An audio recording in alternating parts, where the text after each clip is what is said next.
प्यारे दोस्तों, आज हम आपको एक ऐसा वाक्य सुनाने वाले हैं जिसे सुनकर आप हैरान हो जाओगे। ये वाक्य है एक नेक हाफिज कुरान लड़की का। आखिर क्यों इस लड़की को कब्र में सांप के साथ दफन कर दिया गया, और लड़की ने ऐसा कौन सा गुनाह किया था जिसकी वजह से इस पर इतना दर्दनाक अजाब नाजिल हुआ? जानते हैं आज की इस वीडियो में। तेज बारिश हो रही थी। अम्मा फातिमा का हाथ पांव फूल रहे थे। उसने रो रो कर सारा मोहल्ला आसमान पर उठा रखा था। कहां गई जैस्मीन? सिबरा के लिए 6 बज चुके हैं। मगरिब का अंधेरा हर तरफ छा गया है। पता नहीं मेरी बेटी कहां होगी, क्या कर रही होगी। अम्मा फातिमा हमारे घर में बैठी दुआएं कर रही थी। वह मुझे कह रही थी कि मैं इनके साथ चलकर इनकी बेटी को ढूंढूं, मगर इतनी तेज बारिश में मैं घर से नहीं निकल सकती थी। अम्मा फातिमा ने कहा, बारिश रुकने दो, फिर चली जाना। अम्मा सारा की नजर भी तेज नहीं थी कि वह अकेले जा सकती। बेचारी लाठी के सहारे चलती थी। बेबसी में इसका कोई सहारा भी नहीं था। मेरे पास ही अपने हर मसले लेकर आती थी। 6:30 रहे थे। बारिश रुक चुकी थी। मैंने घर से बड़ी टॉर्च ली और अम्मा फातिमा को साथ लेकर घर से निकल पड़ी। इतने में दरवाजा खुलने की आवाज आई। बड़ौस वाले अब्दुल चाचा मस्जिद जा रहे थे। हम दोनों को यूं अंधेरे में घर से निकलता देखकर परेशान हो गए और पूछने लगे, तुम लोग इस वक्त कहां जा रहे हो? अम्मा फातिमा रोते हुए बोल ली, बेटा क्या बताऊं, मेरी बेटी आज मदरसे से वापस नहीं आई। मैं इसके लिए सख्त परेशान हूं। मैं इसके बिना अकेली जा भी नहीं सकती। इस बेटी को लेकर मदरसे वालों के पास जा रही हूं। दुआ करो मेरी बेटी मिल जाए। अम्मा फातिमा रो रही थी। अब्दुल चाचा ने जब यह सब कुछ देखा तो वह भी हमारे साथ चलने को तैयार हो गए। मैंने खुदा का शुक्र अदा किया। अंधेरे में तो मुझे भी डर लग रहा था। अब्दुल चाचा भी हमारे साथ हो गए। थोड़ी ही देर के बाद हम मेन सड़क पर थे। सड़क के आसपास लंबी लंबी घास उगी हुई थी। मौसम बहुत सुहाना था, मगर हमारे सर पर इस खुशगवार मौसम का कोई असर नहीं था, क्योंकि हम दोनों को, बल्कि हम तीनों को जैस्मीन की फिक्र खाई जा रही थी कि तभी कानों में हल्की हल्की चीख की आवाज पड़ी। लग रहा था कि कोई धीरे धीरे रो रहा है। अम्मा फातिमा की नजर तो बहुत कमजोर थी, मगर कान बहुत तेज थे। कहने लगी, मुझे अपनी बेटी के रोने की आवाज आ रही है। यहीं रुक जाओ और रोशनी इधर उधर डालो। देखो मेरी बेटी यहां पर बैठी रो रही है। अम्मा फातिमा की बात सही थी। हम लोग रुक गए। मैंने टॉर्च की रोशनी जब घास पर डाली तो मेरे कदमों तले से जमीन ही खींच गई। क्या देखती हूं कि सामने जैस्मीन पड़ी है। इसके चेहरे से खून बह रहा था और हालत भी कुछ ना मुनासिब सी थी। इसे देखकर मेरी भी चीखें निकल गई। मैंने इसे जिस हालत में देखा था वह बहुत दर्दनाक और दिल दहला देने वाली हालत थी। वह जमीन पर यूं पड़ी थी जैसे कोई जानवर का बच्चा होता है। यह देखकर अम्मा फातिमा ने चीखना चिल्लाना शुरू कर दिया, हाय, किसने मेरी बच्ची की यह हालत कर दी? मैं कहां जाऊंगी अपनी जवान बेटी को लेकर? किससे हिसाब मांगूंगी? सच बता, मेरी बेटी किसने यह सब कुछ किया है? अम्मा फातिमा अपनी बेटी को छोड़ते हुए बोली, अम्मा कुछ भी तो नहीं हुआ। तुम्हारी बेटी को हो सकता है कि किसी ने गाड़ी से टक्कर मार दी हो। नहीं, मैं यह नहीं मान सकती। अम्मा फातिमा जोर जोर से चिल्लाने लगी थी। वह इतना रोई कि इसका गला बैठ गया था। मुझे तो समझ नहीं आ रहा था कि मैं क्या करूं। अब्दुल चाचा ने गांव से कुछ लोगों को बुला लिया जो चारपाई लेकर आए। यूं जैस्मीन को घर ले जाया गया। मैंने सोचा था कि शायद इसका इलाज किया जाएगा, मगर उसने तो रास्ते में ही दम तोड़ दिया। जब घर जाकर इसकी लाश को हाथ लगाया तो वह बिल्कुल ठंडी हो चुकी थी। अम्मा फातिमा रोने लगी, कहने लगी, मैं कितनी बदनसीब मां हूं जिसकी हाफिज कुरान बेटी के साथ इतना बड़ा जुल्म हो गया और वह कुछ भी ना कर सकी। मोहल्ले के सभी लोग इकट्ठे हो गए थे। सबको पता चल गया था कि अम्मा फातिमा के हाफिज कुरान बेटी जैस्मीन के साथ बहुत बड़ा हादसा हो गया है, मगर लोग अजीब अजीब बातें कर रहे थे। कोई कहता कि इसकी बेटी ने खुद ही कुछ किया होगा, तो कोई कहता हाफिज कुरान होकर अगर यह हादसा हुआ है तो इस लड़की ने जरूर कोई गुनाह किया होगा। गरज यह है कि जितने मुंह उतनी बातें, मगर अभी असल मामला तो पीछे था। वह रास्ता जिस पर से पर्दा उठना अभी बाकी था। अम्मा फातिमा को तो रो रो कर बुरा हाल हो गया था।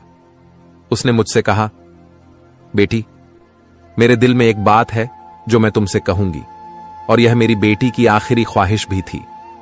मैं नहीं जानती थी कि वह कभी इस दुनिया से अकेली चली जाएगी। अगर पता होता तो मैं उसके साथ अपना रवैया अच्छा रखती। अब इसकी आखिरी ख्वाहिश तो पूरी कर दूं। अगर नहीं की तो खुद को गुनाहगार समझूंगी। मैं अपनी बेटी को कफन में नहीं, इसके कुर्ते में दफनाऊंगी। अम्मा फातिमा ने एक सफेद फटा सा कुर्ता मेरे सामने कर दिया। यह क्या है अम्मा? मैंने पूछा। यह उसका वह कुर्ता है जिसमें मेरी बेटी नमाज पढ़ा करती थी। वह कहती थी कि यही कुर्ता है जिसे पहनकर मैं अल्लाह से मिलना चाहती हूं। इसका मतलब क्या इसे अपनी मौत का पहले से ही पता था? अम्मा फातिमा अपनी बेटी को बहुत पाक समझ रही थी, मगर ऐसा नहीं था। बाहर के लोग जो बात कर रहे थे उन्हें सुनकर इंसान कानों को हाथ लगाए। मेरे लिए अम्मा फातिमा की परेशानी तो ना काबिले बर्दाश्त हो रही थी, मगर क्या करती, उनकी बेटी को वह कुर्ता पहनाना था। मैं और मेरी मां ने जब अम्मा फातिमा की बेटी को गुस्ल देने का इरादा किया तो हम पर ऐसे कई राज खुले जिन्होंने हमारा दिल दहला दिया। हमने बड़ी मुश्किल से अम्मा फातिमा की बेटी को गुस्ल दिया। हालांकि वह हाफिज कुरान थी, मगर इसकी मैयत के साथ यह मामला होना हमारी समझ से बाहर था। मैं तो सोच भी नहीं सकती थी कि कभी किसी हाफिज कुरान और नमाज की पाबंद लड़की की मैयत के साथ ऐसा हो सकता है। मेरे जहन में खौफ ने डेरे डाल दिए थे। मैं सोचने लगी थी कि क्या मुझे कुरान हिफ्स करने से बाज आना चाहिए, क्योंकि जो इंसान कुरान हिफ्स करने के बाद भी अपनी गलतियों से बाज न आए तो उसके साथ अल्लाह ताला जो मामलात करता है वह मैंने अपनी आंखों के सामने देख लिया था। मगर मैं अम्मा फातिमा का दिल नहीं दुखाना चाहती थी। मैंने चुप रहने का फैसला किया, मगर लोग कहां चुप रहने वाले थे। लोगों की तो जुबानें थीं और वे कुछ भी कहने से नहीं चूकते थे। मोहल्ले की एक औरत ने लाश को देखकर एक अजीब बात कही थी। अम्मा फातिमा को रोता देखकर उसने जो फिक्रा कसा था वह इज्जते नफ्स को मजरूह करने वाला था। बोली, क्या अम्मा फातिमा, तुमने तो अपनी बेटी की पारसाई की सफाई दी थी, लेकिन अगर तुम्हें इतनी ही पारसाई लगती है तो तुम इसकी लाश का पोस्टमार्टम क्यों नहीं करवा लेती? तुम्हें साफ समझ आएगी कि तुम्हारी बेटी के साथ क्या हुआ है। किसी गाड़ी ने टक्कर मारी है या फिर... अम्मा फातिमा ने इसके मुंह पर जोरदार तमाचा दे मारा। खबरदार, जो तुमने मेरी मरहूम बेटी के बारे में बकवास की। मेरी बेटी पाक और साफ थी। इसका किरदार शीशे की तरह शफाफ था। तुम्हें शर्म नहीं आती ऐसी बकवास करते हुए? अम्मा फातिमा की बात सुनकर मैं सुन होकर रह गई थी। मुझे समझ में नहीं आ रहा था कि मैं इसे क्या बताऊं कि मैंने तुम्हारी बेटी की मैयत में क्या देखा है। अम्मा फातिमा का गुरूर और मान मैं तोड़ना नहीं चाहती थी। पोस्टमार्टम की बात ने अम्मा फातिमा को परेशान कर दिया था। बेटी का जनाजा घर से उठने के बाद घर में अजीब सी वहशत उठ रही थी। जब मैं अम्मा फातिमा के पास बैठी तो वह फिर से फूट फूट कर रोने लगी। क्या तुमने उस औरत ने क्या बात की कि मेरी बेटी का पोस्टमार्टम होना चाहिए? अरे, ऐसा क्या कर दिया मेरी बेटी ने? लेकिन बेटा, आजकल जमाना भी तो खराब है। मेरा दिल बहुत बुरी तरह छलनी हो चुका था। क्या तुम्हें भी लगता है कि मेरी बेटी के साथ कोई ऐसा हादसा हुआ है? नहीं अम्मा, तुम खुदा खौफ मत करो अपनी बेटी के बारे में। अच्छा सोचो, उसकी मगफिरत की दुआ करो। मैंने झूठे दिल से अम्मा फातिमा को तसल्ली तो दे दी, मगर मैं ही जानती थी कि हकीकत क्या है। पर मुझे क्या पता था कि यह राज कभी भी छुप नहीं सकता, क्योंकि जब अम्मा फातिमा की बेटी को कब्र के अंदर दफनाने लगे तो जो भी कब्र खोदते उसके अंदर सांप निकलता था। लोगों ने जैसे तैसे करके अम्मा फातिमा की बेटी को उसी कब्र के अंदर ही दफना दिया जिसके अंदर सांप था, और उसे सांप के साथ ही दफन कर दिया। और मैं तो सोच भी नहीं सकती थी कि कब्र में दफनाने के बाद मां के साथ वह होगा जो आज तक किसी ने दुनिया में होते हुए नहीं देखा होगा। ना ही किसी की कब्र पर ऐसा कोई मंजर देखा गया जो कि सिबरा पर देखा जाने वाला था। मैयत को दफनाने के बाद फातिमा बीवी बुरी तरह से बेचैन थी। कहने लगी, मेरा शौहर तो इस दुनिया से पहले ही चला गया, अब मेरी बेटी भी नहीं रही, मैं किसके पास जाऊंगी? फातिमा बीवी फिर से रोने लगी। फिर कहने लगी, मेरे साथ मेरी बेटी की कब्र पर चलो, मैं वहां जाकर अपने आंसू बहाना चाहती हूं। अम्मा फातिमा, ये तुम क्या कह रही हो? रात का वक्त हो गया है। ऐसे वक्त में कब्रिस्तान ही जाती।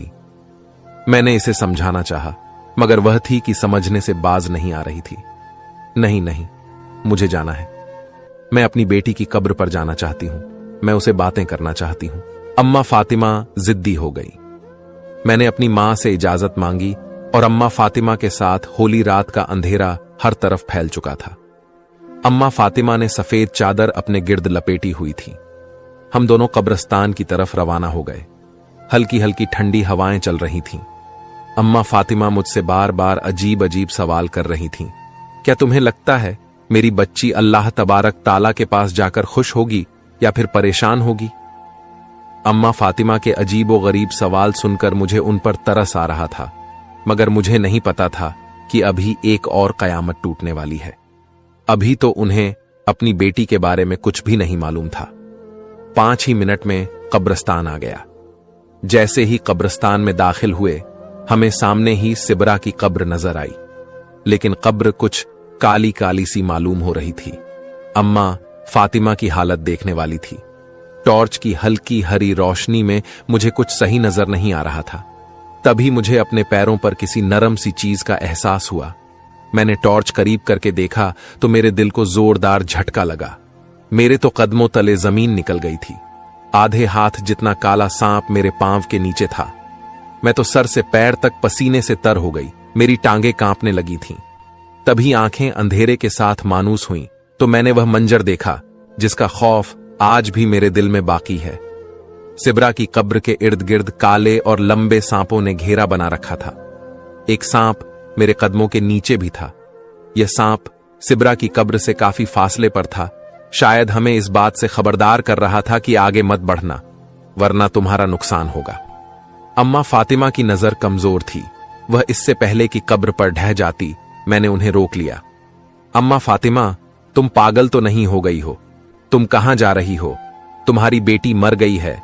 उसकी कब्र पर तुम नहीं लेटोगी। उसकी रूह को तकलीफ होगी। चलो घर चलो, मैंने कहा। नहीं नहीं, ये जुल्म मत करो। मेरे कलेजे को ठंड पड़ने दो। अम्मा फातिमा कब्र के करीब ही बैठ गईं और जोर जोर से बयां करने लगीं। मैं नहीं चाहती थी कि उन्हें इन सांपों के बारे में पता चले।